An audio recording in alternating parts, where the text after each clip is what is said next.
Madiambal def pour Waly Diouf Bodiang parce que là comme Sénégal la nekk lu ñuy wax rek nañ teg des pros bu ko defee nit ñi gisandoo ko beneen. Alors Waly Diouf Bodiang ak Madiambal Diagne vous êtes mes cibles toi et ta clique d'anciens dignitaires complices impunis d'une dictature ñoom lay wax xëy na ci nguur gu Macky Sall alors li ñu ci mën a jàpp itam bokk na ci. waaw loolu la wax Madiambal Diagne. mu ne ko tu es ma. Vous êtes mes cibles. Toi et ta clique d'anciens dignitaires. Complices impunis d'une dictature. loolu la ko wax alors Madiambal nee na je ne t'ai pas répondu pour observer le deuil d'un frère de parti ba léegi kii mooy wax Waly mooy wax mu ni je ne t'ai pas répondu pour observer le deuil d'un frère de parti kii lay wax mooy Mamadou Seck bi nga xam te moo décédé quand même. Il n'est pas indiqué d'amalgamer cet événement grave à ta déclaration outragement manœuvrière, c'est tout toi. Nous n'avons pas la relation que tu décris car tu es aux antipodes de valeurs et de principes qui fondent mon existence. Je ne t'ai vu que 2 ou 3 fois de ma vie et la dernière fois c'était tout à fait fortuitement à Ziguinchor en 2022 ou 2021 au restaurant d'un hôtel. Récemment, en avril, tu m'as envoyé un message m'informant d'une situation déjà connue du régime après vérification, rien de plus. Tu confonds ciment mon travail de fonctionnaire et ma posture politique. Tu as accompagné Macky Sall dans son entreprise de sabordage de notre démocratie et de liquidation physique de citoyens et spécialement des patriotes.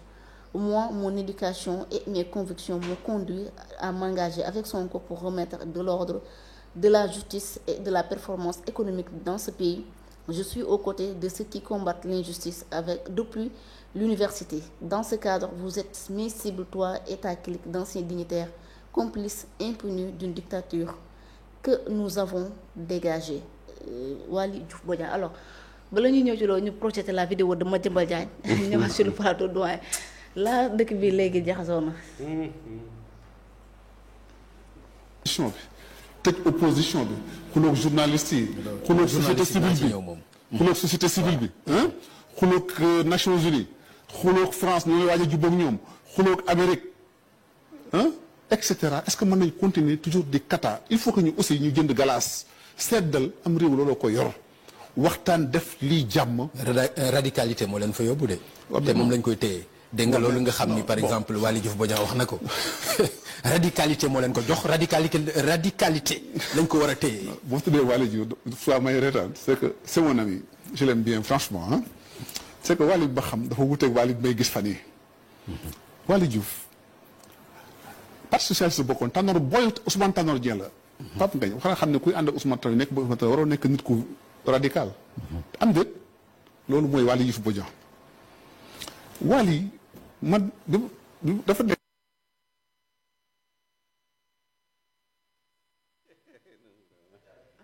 alors c'est ça quoi lii Madiambal lii moo ko jural cette réponse virulente bi nga xam ni Waly tontu na ko alors moo nekk et c'est moom moo ne cibilam ak les anciens dignitaires lan lañ ci mën a dégg quelle sera la prochaine étape bien qui sera le prochain prisonnier de Pastef.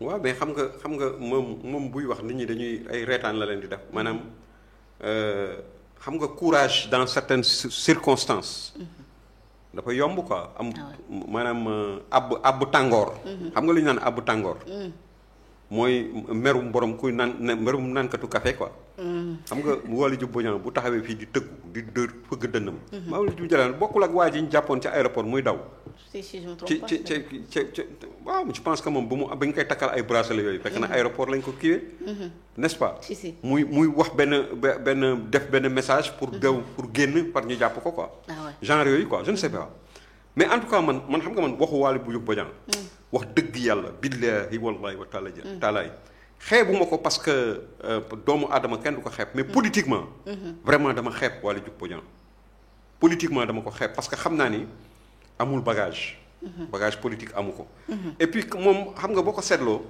dictateurs yi les dictateurs dëgg foo leen fekk ils accusent les autres de dictature xam nga Waly Diouf Bodiang moo fi waxoon naa ni on a gagné par grâce à la radicalité on doit diriger par la radicalité xam nga ku mel noonu bu taxawee di la waxu démocratie ak ay waxu naan di accuser ñeneen de dictature non ça fait doucement rigoler quoi vraiment voilà la dictature yaakaar naa ne bu ñu koy xool ci leneen yeneen fànn lañ koy xoolee mais lu ci ak développement.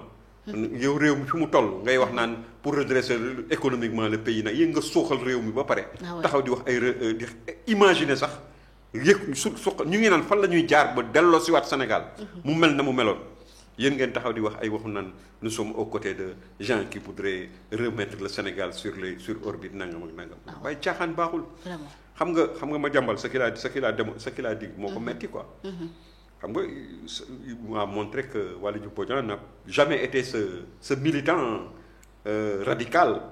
bu nga xam ne moom lay tëggoo fi mu nekk nii. il était au côté dans le parti socialiste. Si. Le parti socialiste est connu pour sa gestion du pouvoir depuis 40 ans. Si. Et tout donc ay nit la ñu nga xam ne du ñu ay violence su yenn genre affaires yi ay nit ñu yiw la ñu quoi. Si. Donc Waly était dans la proximité de Tanor kii. Tanor moom c'est le champion de nit ku yiw. Si. Donc ay histoire ak ay affaires yu demee noonu bon kenn xamewu ko Tanor Dieng. Donc Waly était tout doux. Était tout calme. Bon mais tout d'un coup avec le Pastef au pouvoir. On voit un tigre maintenant qui bondit sur les gens. qui tire sur tout ce qui bouge. Bon mais l'histoire àddina moom nu nga yàgg bawul dara. yal nañu fi yàlla bàyyi ak jàmm. On verra si c'est un tigre réellement ou un tigre en papier. xam nga. En tout cas ce qui est certain mooy que ni bon Madiambal lui il a les moyens de se défendre contre Waly Diouf Bodiang. Exactement. La seule chose que je salue dans son discours. C'est d'avoir dit que ni c'est à cause du décès d'un camarade que voilà. Je me suis abstenu de répondre et cetera. Bon il a bien répondu. liggéey lu mu ci dolli moom mu doy waar. Voilà mais nag lam ca dolli moom wane na ni moom vraiment toogul xaar quoi. Non. waaye moom la mu ñoom damul ci poosam. Alors merci beaucoup doyen merci beaucoup mbokk internet yi. En tout cas c'est toujours un plaisir et honneur ñuy bokk yow plateau bi. doyen ñu ngi lay remercier baax a baax kontaan nañ. voilà émission bi neex na. jërëjëf xam-xam wàcc na fi. di la bàyyi nga tàggatoo mbokk internet yi la doon seetaan. jërëjëf mais yéen moom du ma leen. moo daal di nekk mbirum maison des Nations Unies nga xam ne depuis 2017 lañ ko fi taxawaloon. mën ni daal dinañuy jëlaat li nga xamante ni si moo di négociation yi diggante Dakar ak ONU fële ci Diamniadio Dakar nag la mu doon reproché ONU bokk na ci mu ni dafa daal di am ay retard li nga xam ne moo di mobilisation des financements. Organisation internationale da mu nekk ONU ñoom tamit la ñuy reproché Dakar bokk nañ nee nañ dañoo daal di indi dafa am ay flou juridique yoo nga xamante ni si moo daal di xew ci biir ci li nga xamante ni si moo nekk sur des conditions de cession et de gestion du site déjà ñoom ñu ngi doon menacé ni sax dañuy dem Nairobi alors loolu lan mën na la nekk les conséquences wala njeexal bi nar a am ci suñu politique yow xam nga ni lii ñu def tey nga xam ni maanaam tabax bu am solo bii nga xam ni presque mën naa wax ni man gisaguma tabax bu mel noonu ci àddina. pour les Nations Unies même siège des Nations Unies sax gaw ma ni nii la mel. non mais Macky Sall a débloqué beaucoup de moyens. ñu def ci moyens yi. te loolu yëpp pour lan jël mbootaayu xeet yi. boo ko jëlee héberger ko sa réew. mais kooku avantage la. c'est un visionnaire. parce que sur le plan diplomatique. Afrique bi nga xam ne soowu jant yëpp lépp luñ fi lijjanti waa Nations Unies di lijjanti. Dakar mooy doon pays bi nga xam dafa mel ni tubaab bi ni ñu defee woon Dakar. mu nekk capitale de l'AOF. tey Macky Sall par ce geste doon na delloo si loolu. nga xam ni lépp Dakar mooy l'alpha et l'oméga de l'Afrique de l'Ouest. fépp fu nit war a soxlaa Nations Unies. mënoo dem ca fam pays ba di nga mën a ñëw Ndakaaru pour régler ko. nga xam ne amu fi woon fenn. c'est une vision. c'est l'expression d'une vision.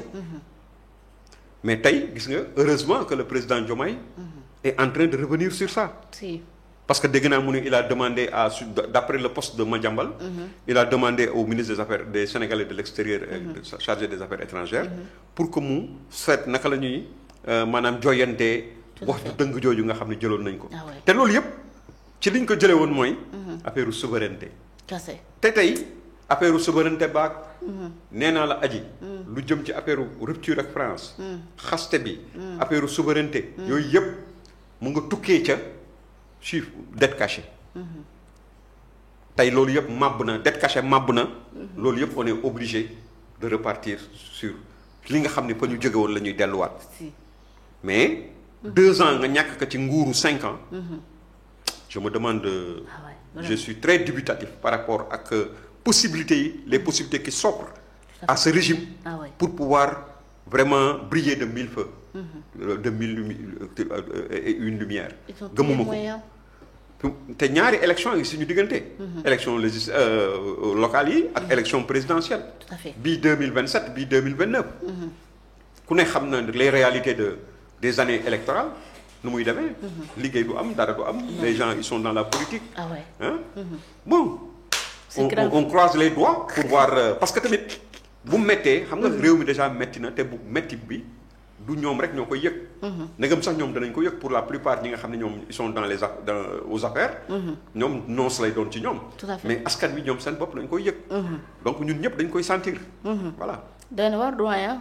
doy na waar trop alors dinañ ñëw ci li nga xamante ni si démb moo daal di xew. siège yu Pastef yi wala sax seen buntu siège parce que gars yi dañ doon def li nga xamante ni si moo daal di nekk ay conférence de presse démb mu nekk les détenus